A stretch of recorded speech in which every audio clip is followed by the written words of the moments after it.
चुनाव जीतने के लिए नीतीश कुमार जी ने बिहार की गरीब जनता पे लगभग जो है 88,916 करोड़ रुपए का अतिरिक्त प्रभार डाल दिया है। यह सुनकर बड़ा आश्चर्य होगा दोस्तों, लेकिन यह बात सच है क्योंकि मीडिया रिपोर्ट्स के अनुसार जो आंकड़े मुझे मिले हैं वो मैं अभी आपको शेयर करने वाला हूं। आप ये सुनकर हैरान हो जाएंगे कि जो गरीब जनता पहले से ही गरीबी की चक्की में पीस रही है, महंगाई का सामना कर रही है, उनके लिए लगभग जो है 28% यानी जो बिहार का टोटल बजट 3,16,895 का अब वो बढ़ के हो जाएगा 4,05,811 लाख करोड़ रुपए का।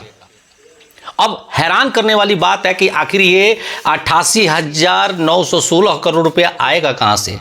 तो जाहिर सी बात है ये हम ही लोगों से वसूला जाएगा, दूसरा तो कोई विकल्प है नहीं। बिहार में कोई फैक्ट्रियां तो है नहीं, कोई आय का स्रोत और तो है नहीं। या केंद्र सरकार से लिया जाएगा या जो टैक्स हम लोग दे रहे हैं कई चीजों में उसको बढ़ा दिया जाएगा। हम पहले से ही शराबबंदी के कारण हमारे यहाँ जो है लगभग 9 साल में 20 से 25 हजार करोड़ का नुकसान ऑलरेडी हो चुका है, जिसके लिए सरकार जो है पेट्रोल पे 4.2% अधिक पैसा लेती है यूपी से, डीजल पे जो है 0.8% अधिक पैसा लेती है। वहीं संपत्ति कर में 100% का निकायों में बढ़ोतरी हो गया है। पेशेवर कर जो है हमारे यहाँ 1,000 से लेकर 2,500 प्रति वर्ष आय के अनुसार लिया जा रहा है। और बिजली कर जो यूपी में 4 से 5% है वो हमारे यहाँ 6 से 8% है। वाहनों का रजिस्ट्रेशन टैक्स हमारे यहाँ 8 से 12% है वाहन के मूल्य पर, वहीं यूपी में 8 से 10% है। तो इस तरह से हम पहले से ही बहुत सारा टैक्स जो है यूपी के मुकाबले अधिक दे रहे हैं। और ये सब क्यों हो रहा है?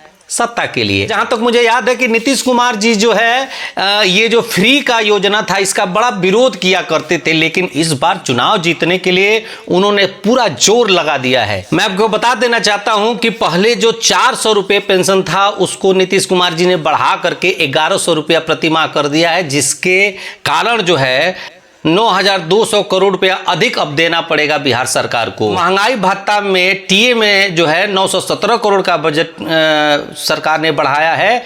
और मुफ्त बिजली योजना जो अभी 125 यूनिट जो बिजली बिहार सरकार ने फ्री किया है, करीब 3797 करोड़ रुपया एक्स्ट्रा और लगने वाला है। और सबसे बड़ी बात जो 10-10 हजार रुपया महिलाओं को भेजा गया है रेवड़ी के रूप में, उसके कारण जो है 75,000 करोड़ का और एक्स्ट्रा भार जो है बिहार सरकार के सर पे चढ़ गया है। सरकार ये तो कहती है कि विपक्ष जो है बड़ा योजना जो कर रहा है, चाहे वो जनसुराज कर रही है चाहे महागठबंधन कर रहा है, उस पर तो उंगली उठाती है, लेकिन सरकार ने ये नहीं कहा कि वो जो 88,916 करोड़ रुपए का अतिरिक्त भार जो ला रही है अपना चुनाव जीतने के लिए, वो कहां से लाएगी, वो फंड कहां से मैनेज करेगी।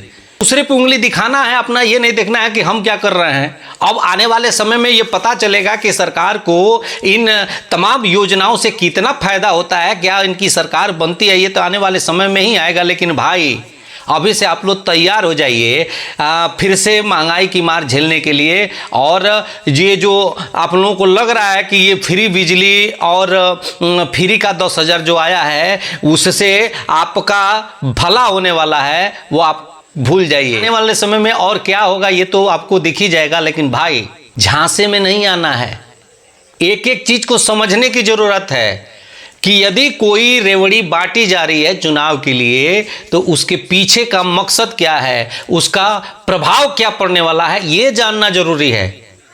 हमारे यहाँ पहले से ही बहुत सारे लोगों के पास भोजन की भी व्यवस्था नहीं है, लोग घर छोड़ के पलायन करके दूसरे राज्यों में जाकर कैसे भी अपना जीवन यापन कर रहे हैं। शिक्षा के लिए हमें बाहर जाना पड़ता है और दवाई के लिए भी बाहर जाना पड़ता है। ऐसे में ये जो 88,916 करोड़ रुपए का बजट हम लोग पे सरकार ने अपना चुनाव जीतने के लिए बढ़ा दिया है, अब इसको कैसे हैंडल किया जाएगा ये तो आने वाला समय ही बताएगा।